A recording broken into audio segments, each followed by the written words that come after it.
اول خانم بازیگر این همین پسری که گوله‌ای زدن یه توییت زد که حق طلاق میدین به زناتون، بعد اسم خودتون رو گذاشتین مرد. البته چون همین یه جمله رو براش نوشته بودن، اون بنویس اول و ایموجی نظر آخرش هم که شوهر هنرمندش به عنوان تذکر براش نوشته بود رو یادش رفت پاک کنه، که این خودش نشون میده چقدر باهوش و زرنگه. بعد از این توییت آقای بازیگر میاد یه ویدیو میده که اگه اون توییت جواب کافی نداد این یکی حتما بده.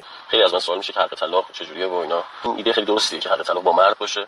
این یه روش جدید برندینگ به اسم پرسونال چرندینگ. به این شکل شما میای توی صفحه شخصی یه چرندی میگی که مردم عصبیشن بریزن رو سرت و فوش خار مادرت بدن، و شما لابلای میلیون ها فوشی که میخوری یه چند هزار تا فالوور هم جذب میکنی و دیده میشه که خداییش هم میارزه دیگه. حالا فوقش یکم خواهر و مادر و عمد اذیت میشن ولی ارزششو داره. البته این زوج عزیز خودشون یه جورایی مصداق کودک همسری محسوب میشن، البته نه از نظر سنی، از نظر عقلی. دورت بگردم یکی حد که واسه کف میکنه، اون چشماته که دلم رو معلق میکنه.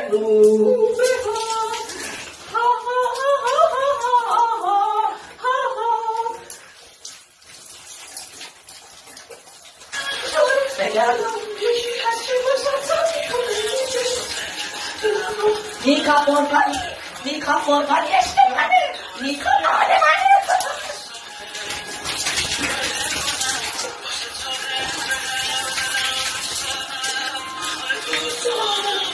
نیکا مال منه، نیکا فرقانی عشق منه، نیکا فرقانی.